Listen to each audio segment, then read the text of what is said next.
सीधे नाम क्यों नहीं ले रहे हैं AK वाजपेयी? अभी मैंने सुना है, संजय सिंह को भी सुना, बाकियों को भी सुना। ये राजनीति क्यों हो रही है इस वक्त? ये राजनीति करने का वक्त है। मतलब हमें ये बड़ा अजीब सा लग रहा है। कूटनीति में भी राजनीति हो रही है क्या? अभी आपने नहीं राजनीति की बात की अभी सिर्फ एक काम होगा कि दोनों की बात कर देंगे। एक ये हत्या है कि नहीं खमेनाई पर, ईरान पर हमला गैर वाजिब है कि? हालात क्या है? 17 कंट्री, कोई दुनिया कहीं का विश्व प्रभावित हो रहा है। लठैत है दुनिया का डोनाल्ड ट्रंप, जहां दिल करेगा वहां लाठी चलाएगा। सिर्फ ये कहना है कि डिप्लोमेसी में पूरे विश्व में क्या चल रहा है। आप खुद ही बता रहे हो कि ग्लोबल पावर्स चेंज होने की तरफ जा रही हैं, मोहरे बदले जा रहे हैं। या लठैत, दुनिया का लठैत बन गया डोनाल्ड ट्रंप। जो डोनाल्ड ट्रंप करे वही से आ रहा हूं, इसीलिए ग्लोबल पावर चेंज होंगी।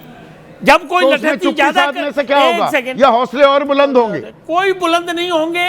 ये टाइम आ गया है कि लठैती नहीं चलेगी। वो तो चल रही है बाकायदा। पहले टैरिफ वॉर किया, इसीलिए वेट एंड वॉच, फिर वेनेजुएला के राष्ट्रपति को उठा लिया, वॉच कर लीजिए प्लीज, अगवा कर लिया, अब हत्या कर दी। गंभीरता को समझिए। 1 करोड़ भारतीय फंसे हुए हैं, उनको निकालना सबसे पहली प्रायोरिटी है। CCS की युद्ध होने से 2 दिन पहले प्रधानमंत्री इजरायल में थे, इजरायल ये हमला कर रहा था और हमें जानकारी नहीं थी। कोई देश अपने सीक्रेट बता देगा किसी दूसरे देश को? तो ऐसी हम दोस्ती यारी की कदर क्यों कर रहे हैं? वो बता देगा। बिल्कुल बात ठीक है, समझा मैं, वहां तक मैं समझ रहा हूं। वो बता देगा तो फिर हम उनसे सीधे सीधे सवाल क्यों नहीं पूछते कि भैया हमें क्यों फंसा दिया तुमने? देखिए, जब ये कैसी दोस्ती यारी? ये दोस्ती नहीं होती, ये कंट्रियों के रिलेशंस होते हैं। दोस्ती वाला मामला ही नहीं है। दोस्ती वाला मामला गलत फ्रेज यूज कर रहे हैं कि दोस्ती हो रही है और उन्होंने बताया नहीं। तो हित साधने की बात है। संदीप जी माफ करना, हालात हमारे हितों पर की गंभीरता तलवार लटका दी कि नहीं इजरायल और अमेरिका ने हमला करके? 1 करोड़ भारतीय फंसे हुए हैं। तो हमला किसने किया वो हम डिसाइड हो जाएगा। अच्छा, वो डिसाइड हो जाएगा, बाद में डिसाइड हो। तो बेलगाम हो चुका है डोनाल्ड ट्रंप, और ये युद्ध अब किस तरफ जाता दिख रहा है? आपने 2 दिन पहले ही कह दिया था कि ईरान अलग थलग पड़ जाएगा, ना चीन आने वाला है ना रूस आने वाला है। तो दुनिया में अब एक ही लठैत हो गया है, वही डंडा चलाएगा।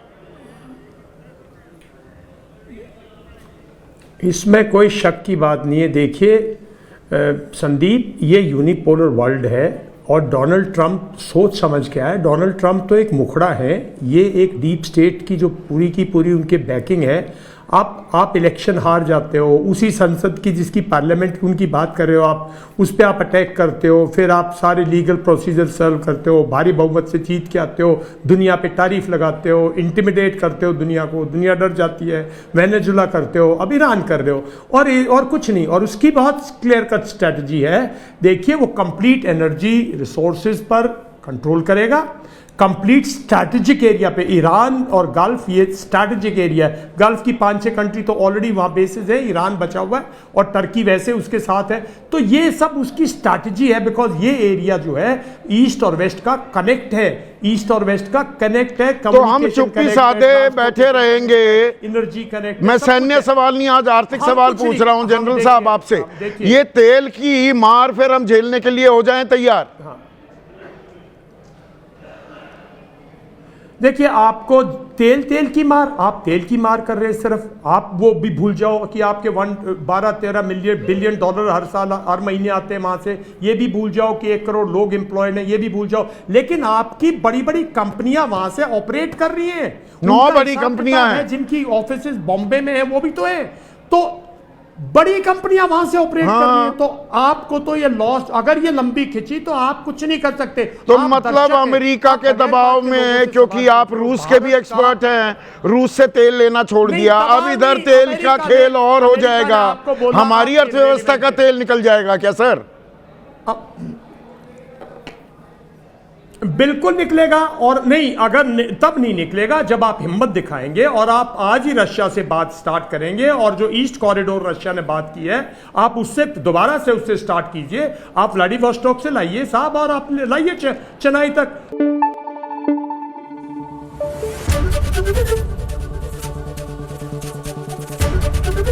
ABP न्यूज आपको रखे आगे।